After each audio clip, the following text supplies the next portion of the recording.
everybody. This is IGL Weekly, brought to you exclusively by the Connecticut School of Broadcasting. Give them a call at 1-800-TV-RADIO or log on to GoCSB.com. We are tomorrow's broadcasters today, alongside my buddy and colleague, Erik. I'm Shawn Brown. Darren Winberg will join us in just a bit.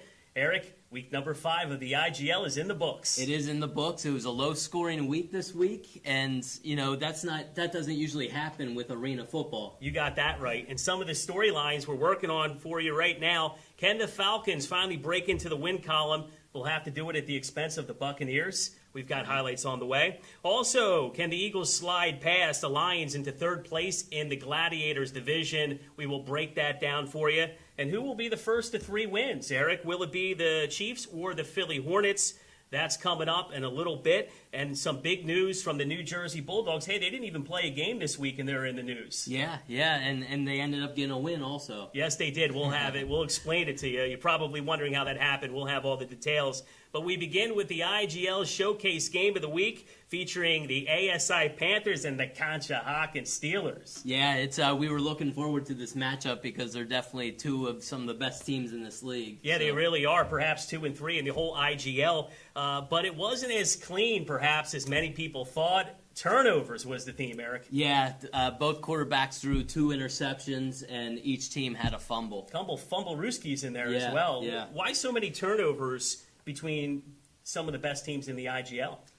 You know what? Well, we'll get into it, but the fumbles were it was just sloppy. It was sloppy play. The interceptions, we'll get into it, but I'll tell you, both defenses were ball hawking. They were. It was definitely a defensive battle.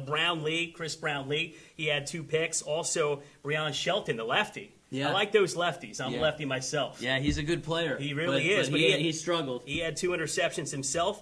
Let's start off with number 30, Foxworth, the outstanding running back of ASI. He had a big fumble early in the game, and number 72, T.O., recovered for the Steelers. Yeah, he's a big boy, T.O., but I don't blame this one directly on Foxworth. What happened? It looked like it was a bad pitch. I mean, you can kind of blame both people, but I think Brownlee didn't really put the ball in the right spot. Yeah, okay. All right, so then basically from there, next possession, number 21, Skip, who's the running back of the Steelers. Did he put the ball on the carpet too? He did, and they're just giving the ball back and forth to each other. Back-to-back possessions with turnovers. But what's funny with this one, too, is it was a bad snap. It looked like they just couldn't get the handoff. I mean, the handoff just wasn't clean. Now, number 59, Gilbert Pope, he had a big game. He did. He certainly did. You're going to hear his name quite a bit in this segment, but he recovered Skip's fumble right there. Yeah, he did recover it, and he made some other plays later on in the game. What did you see happen there?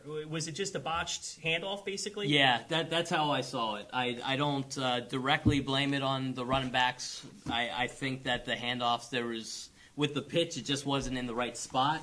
With the handoff, who knows? I didn't get a great view of that, but I don't think it was necessarily Skip's fault. All right, so Erik, you mentioned back-to-back turnovers on each possession by 2 of the better teams in the league. Why such sloppy play to start the game? Are they nervous out there? You know what?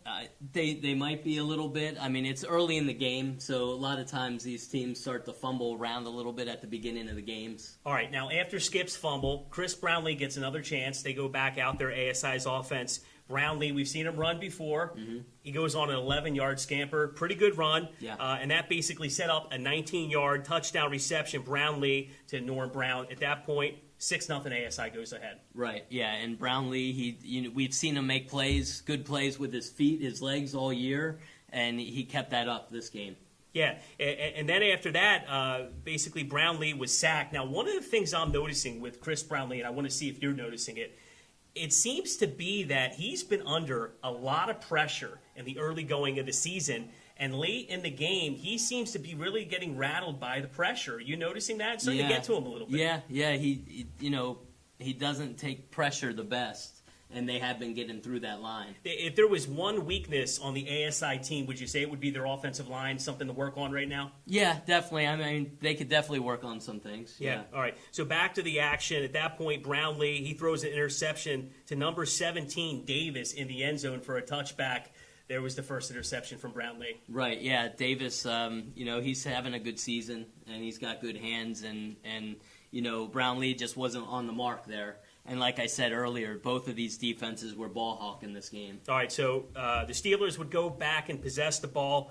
Breon Shelton gets a chance on a 3rd and 7, pretty pitch and catch to number 13, Haiti, for a 21-yard reception. Yeah. Do you remember that play? That was an exciting pitch and catch. Right there. Yeah. Haiti, he's got some speed, and once he got the ball, he took off, and it was a nice play. All right, and then number 59, Pope Gilbert, with an interception of Shelton in the end zone. The ball goes back to ASI. So every time you seem to think that they're getting something going, there's another turnover. They were just giving the ball back and forth, and we mentioned Gilbert earlier. He had a fumble and an interception. Big game. Yeah, it's the second turnover of the day. So we're getting closer to halftime. ASI gets the ball back, and then with 6 seconds to go before the half, Chris Brownlee throws a ball deep to number 6 for Ruiz in the end zone. It's a touchdown, right? Not so fast. He threw it a little out, so they didn't get it. But should Ruiz have had that ball? It went right off his hands. I'm sorry. That's the one that he dropped. He should have had that. That was a touchdown. Yeah, he should have had it for sure. He dropped it. Yeah, I gave it away. The later on. You're setting us up with 1.3 seconds left before the half. Chris Brownlee would get one more opportunity. He goes deep. This time he goes deep for Mackenzie Williams. It's a touchdown to end the half. Nope. What? It looked like a great play, great catch, but he was just out of bounds, just out through the end zone. So ASI squanders an opportunity to go up by 2 scores right before the half, but he was out of bounds. So at the halfway point of the game, 6-0 ASI. It was basically a turnover-plagued half. Yeah, it was definitely, and a barn burner, 6-0. Like, when does this ever happen with arena football? Exactly. All right, so the third quarter, very uneventful. There was no scoring in the third quarter. No. What do you think the message was at halftime? Protect the pigskin?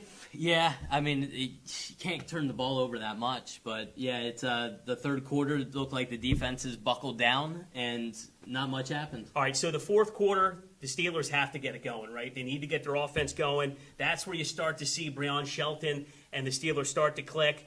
Number 9, Parker gets involved in the action. There was a beautiful slant from Shelton to Parker, tackle on a penalty to set up a big first down for the Steelers. Yeah, it was a great play. Parker's probably their best receiver, I would say. Yes, he is. He looked good. It was a good play, but they shot themselves in the foot with the holding penalty. Yeah, and that set up an 8-yard touchdown pass from Shelton to Parker with 7:40 remaining in the fourth quarter. We've got a ball game, 2-point try. This is one we want to highlight because they go for 2 to try to take the lead. An important 2-point conversion. It looked like Parker stopped in the end zone, but the signal caller, Shelton, told him to keep moving towards the corner of the end zone, where he found his man. Parker caught it in the corner of the end zone, and the Steelers go up 8-6 late in the game. Yeah, the Parker, he went to like a little slant, but towards the right side of the end zone, and he just kind of stopped. And Shelton kind of kept the play alive with his feet. And then he waved him over to the corner of the end zone and just threw it before he even got there. And what a pass and catch. That's what a signal caller is supposed to do, direct traffic. Yeah. And Breon Shelton did it very well there. So at this point, we're talking on the sideline. Do you think ASI is going to be able to mount a comeback? I thought they would. And we found out a lot about Chris Brownlee in this game down the stretch because now his squad's trailing 8-6, and he led his team from midfield on a big scoring drive. Brownlee, 25-yard touchdown reception to number 8 at the 4-minute mark of the fourth quarter. 2-point try to number 1. Chris Johnson out of Villanova was no good. At that time, it was 12-8.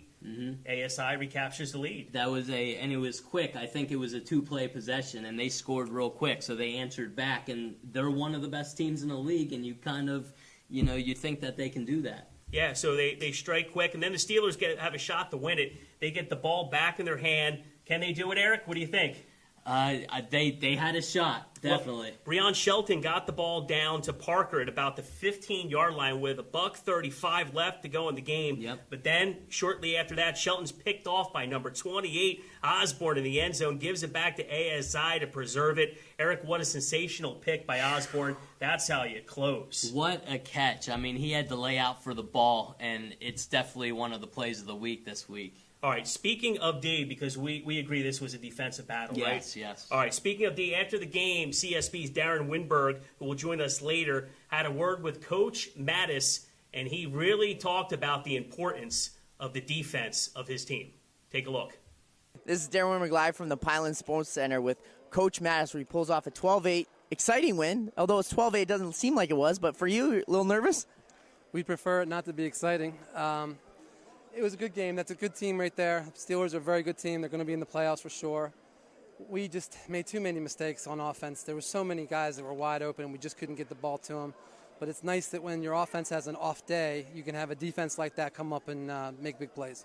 Now, you talked about your defense. Talk about the play. Hold up 8 points to a Steelers offense that's probably averaging 30, 40 points a game almost. Well, the defense has been doing a great job all year. We've had a couple halves where we haven't had quite the showing that we would hope, but the defensive line came up big tonight. They were putting up some good pressure, and then the D-backs came through when they had to. I mean, there was a couple, I think 2 different sets where they were inside the 10 and we wound up holding them from scores. Yeah, so I can't say enough about the defense. Guys like Pope and T.O. and Warren Martin and all the guys. And, of course, Leroy Kelly, who runs the defense for us. His scheme was fantastic all week. He has this little notebook that he was showing me during practice and everything, and I have a feeling that's a very valuable notebook right now. All right, we got to take a quick break, but when we come back on the other side, CSB's Darren Winberg joins us to break down some of the Week 5 action and the IGL. This is IGL Weekly, back after this. So you've been thinking about changing careers. Well, now is the perfect time to check out Connecticut School of Broadcasting. Discover the exciting world of audio and video production. They have a campus right here in Cherry Hill. Call 1-800-TV-RADIO or visit gocsb.com. And welcome back to IGL Weekly, presented by the Connecticut School of Broadcasting. And joining us on the set is Darren Winberg. Hey, Darren. Hey. Craig Sager called. He wants his wardrobe. Jacket, buddy. He's not getting it back this week anytime soon. Good to see you, buddy. Good to see you. I missed you guys last week. Hope you had a good Memorial Day. And Thanks. Yeah. You too, sir. Yeah, I did. Yeah, Appreciate good to have it. you back. Thank Good you. to have you here for segment 2. We're going to call it the segment of the birds. Uh-oh. And speaking of the birds, the Eagles, the Del Valle Eagles, sporting some new unis this week. What did you think? How could you best describe their new uniforms? Best describe the unis, mix of Oregon Ducks and the old school Eagles uniforms. So Kelly Green. Yes, Kelly Green. Yes, good way to describe it. Yeah, that's one of the greens they had on their uniform. Now, do they have the players' names on the back of the jerseys, Erik? No, it just says Eagles on every uniform, so no Right. no players' names. But I'm just glad we can see the number now. Yeah. It's highlighted. We couldn't make out a number or name before, so these are better uniforms. Good All job, right. guys. Well, the Eagles are playing in only their 4th game of the season, as we mentioned in the recap show. Their grade is still somewhat incomplete. We just haven't seen enough of them yet. No, not at all. And they had a forfeit game at the beginning of the season, so week 1 we didn't see them, and they started out slow the second week. Now, Erik, do we hear that the Eagles may possibly be getting some new players soon? Yeah, I was talking to some players after the game. Apparently that, they had players that were playing in another league, and their playoffs are over, so they're going to be joining the league, the IGL next week.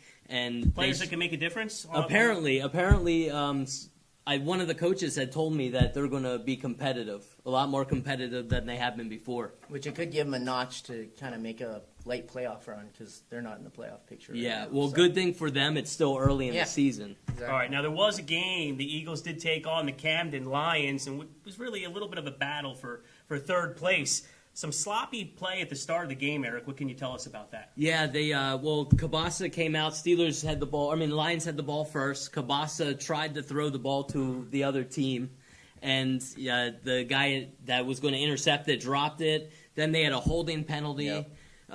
They had a dropped ball, but then eventually Kabasa got back on track. Got back going. on track, and that includes a touchdown pass to Terrence Casper, which put them up 6-0. Yeah, and Casper's a big boy. He's 6'7". He's got some speed. Yeah, too. I think he's 6'7", 220, something like that. And, you can kind of throw the ball up to him. Like you said, he has good speed. Yeah. He's a great weapon to have for Kabasa. No question. Is Kabasa emerging as one of the better quarterbacks in this IGL, Darren?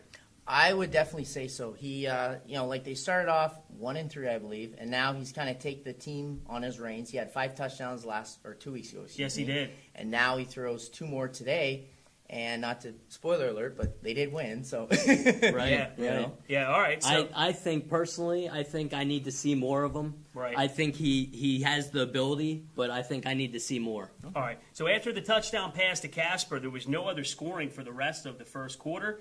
And then we jump ahead to the second quarter. Number 26 of the Eagles runs the ball for a 3-yard run down to the 1-yard line. And then the quarterback of the Eagles, number 12, gets sacked, backing him up to a 4th down play. He throws a touchdown to number 11.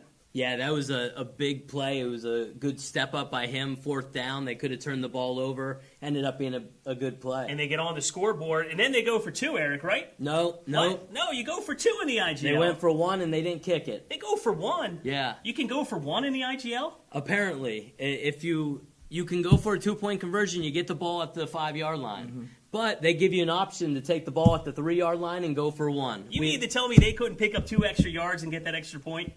We learned something new. You learned something, but it's kind of ridiculous if you think about it. 2 yards. I would agree with you, Dan. 2 yards. Yeah. But we should bring out that they're the only team that attempted the 1 point this year also. All right, so a successful one-point try. Yeah. Successful one-point try by the Eagles. First one of the season makes it 7-6 Del Val. At that point, the Lions score right before the half as Manny Cabasa. He has a touchdown pass to number 11, Terrell Lane. 2-point try was no good on that one. Yeah, Terrell Lane, he looks good. He looks like a good receiver. He's a little smaller guy. Not as tall as Casper. No, definitely not. I don't think anybody is, but he's quick. He's got good hands. They use him on the short slant routes. Yeah, he's one of those receivers. He runs good routes. They missed the 2-point. They should have went for 1. Right. All right, so basically 12-7 the Lions at recess. Pick it up. Bad snap leads to a turnover by the Eagles in the second. Why don't you explain that to us? Yeah, it's this I have to put it on the center. It was a bad snap. It was like a ground ball, and he put some heat on it. So it flew past the quarterback, and the other team the Eagles just outran the quarterback for that ball because he was off balance. They jumped on it. Eagles ball. But, yeah, it was a bad snap. All right, so a holding penalty and an unsportsmanlike penalty negates the second touchdown for Lane. That's a shame. Yeah, it's shooting themselves in the foot type of thing. Yeah, definitely. So a lot of undisciplined play, Darren. One of the things you need to do is you need to control yourself and try to control the penalties. It really hurt the Lions in that instance. It really has, and if you look back at the previous games, it has hurt them. So you wonder what they're, you don't want to blame anyone in specifically, but what's the methodology behind all this, turnovers and lack of play, right? All right, so the Eagles have the ball, number 12, with a keeper to the 8-yard line. And then, right shortly after that, number 12 with a quarterback keeper for a touchdown. 2-point no good. The Eagles recaptured a lead, 13-12. Yeah, another barn burner. Yes. Not much scoring in this game either. All right, so next possession, Manny Cabasa is picked off by number 28. The Eagles would take over. Number 12 has a long scramble. The quarterback of the Eagles, 1st and goal. Looks like the Eagles are in business, guys. But oh no, then he throws an interception in the red zone. Ill-advised. Turnover. Another major opportunity missed there for the Eagles. It's killing them every week. It seems like they got a chance right there, and just maybe it's the inexperience of the Eagles, or... And to compound the problem, to make it even worse, Robert Darby returns it all the way. It's a pick 6 to the house. The Lions, 18-13, take the lead. That is a 12-point swing there, Erik. Major missed opportunity by the Del Val Eagles. Yeah, it was an exciting play by Robert Darby. Yeah. I mean, he took it end zone to end zone. It was Cabasa. Number 12 was actually off the mark. And that happened, and it ended up turning out pretty well for them. Yeah, it was a 12-point swing. All right, so can the other Bird team get a win? The Falcons take on the Delaware Bucks, but it was a disaster, a train wreck for the Falcons from the opening kickoff, Darren. Yes, they kick off the ball. Let's get the game going, and it's a turnover.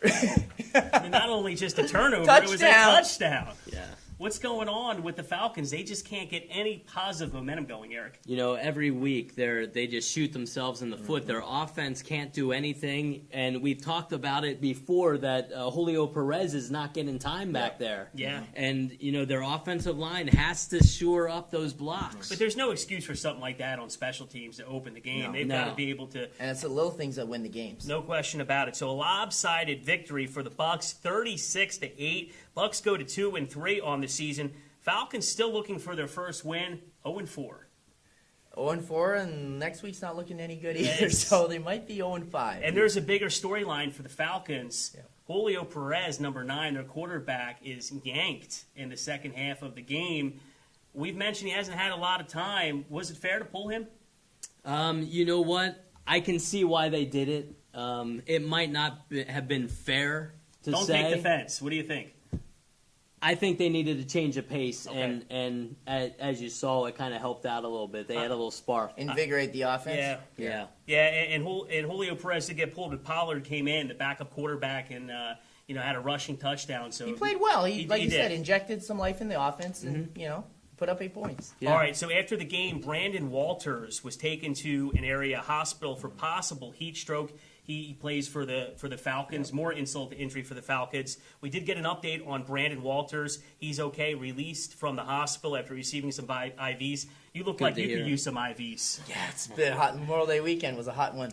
And week 2 at the Pinelands, the theme was the field, right? The field, yeah, the turf. But it seemed like in week 5, it was possibly it was the heat, the temperatures. Yeah, I mean, it was like a sauna. It felt like it was 100 degrees with 100% humidity. Doctor 107 on the field was temperature. Wow, and it felt that way. Get them boys some pickle juice. Yeah. will you? Oh, man. All right, we got to take another quick break, but when IGL Weekly continues, we recap the Hornets and the Chiefs, and we have some big news on a team that did not even play in week number 5 of the IGL, the New Jersey Bulldogs, that and much more, as IGL Weekly continues right after this.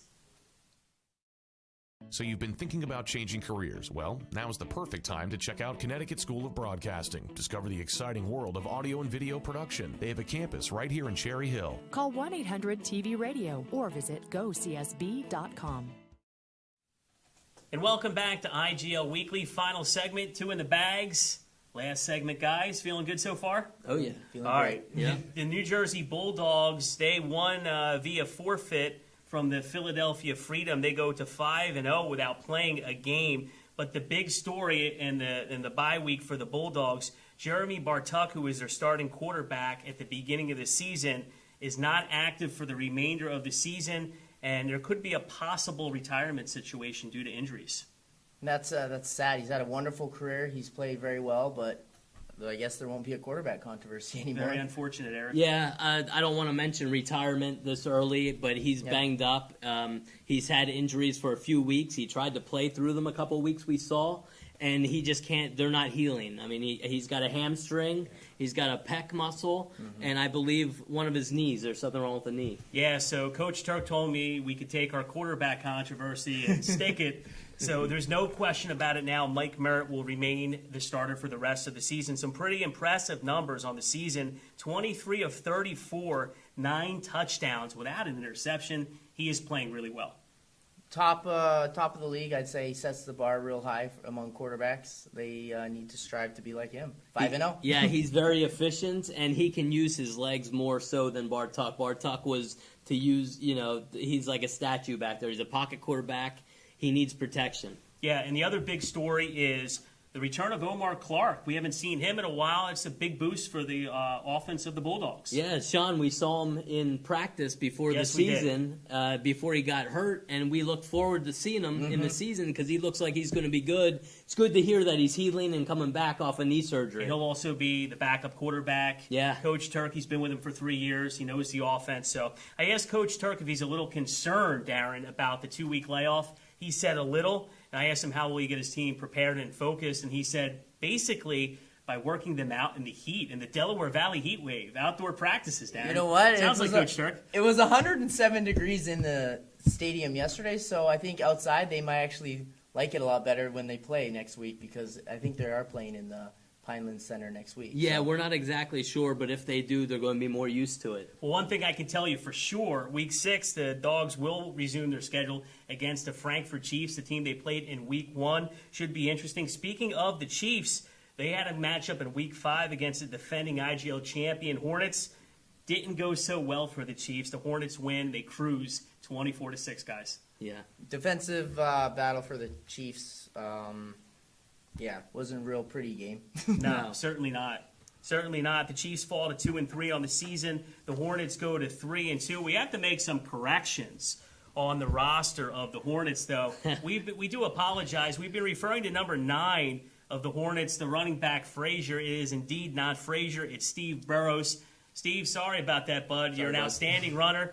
Please Get us your updated rosters. We're working for you so that we could call the action the right way. Yeah, I've been hyping up Frazier as one of the best running backs, and it ended up being Burrows, and they must have swapped jerseys on us at the beginning of the season. They must have. So, Steve, we apologize for that. Also, number 3, his name is Tyrone Coney. He is the goal line back and a good one for the Hornets. Right. I think somebody mentioned that he's the no-name back, and he wanted to make sure we knew his name. We didn't have him on the roster. Tyrone Coney, he's a great back. He didn't get the ball much this week, but he was in on a sack. He played good on the defensive end. No question about it. Now, back to the Chiefs. Not a lot of good stuff happened for them in Week 5, but I know you spoke with number 21, Steve Wilson, of the Chiefs. You know, he's 1/3 of that big wide receiver threat along with Brown and Jackson. And they have a lot of skilled players along with Tyreek Smith on that offense, but for some reason, they can't put it all together. Why is that, Darren?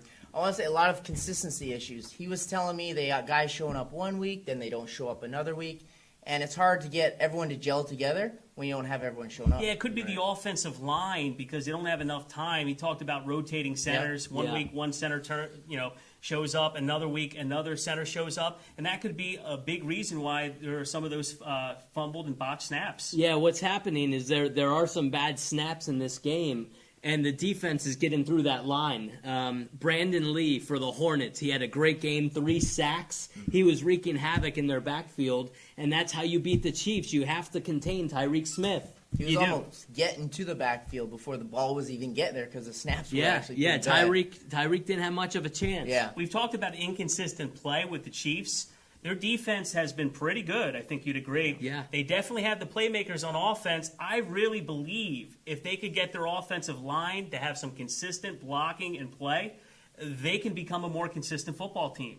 Yeah, they would definitely. They're at the middle of the pack right now, but like you said, But they're trending down, though. They're trending down. They're trending down, but like you said, get some consistency, get everyone back. Yeah. You know, they could be right there. If they can give Tyreek Smith some protection, we've seen it this year that he can flip a switch like that and take over a game, and that's what he needs. All right. Well, we're just about out of time. Stick a fork in us for Week 5 of the IGL because we are done. For my co-hosts Erik Hauser and Darren Winberg, I'm Shawn Brown. We'll see you next time on the Connecticut School of Broadcasting presents IGL Weekly. As we leave you today, enjoy the top plays of the week. So long, everybody.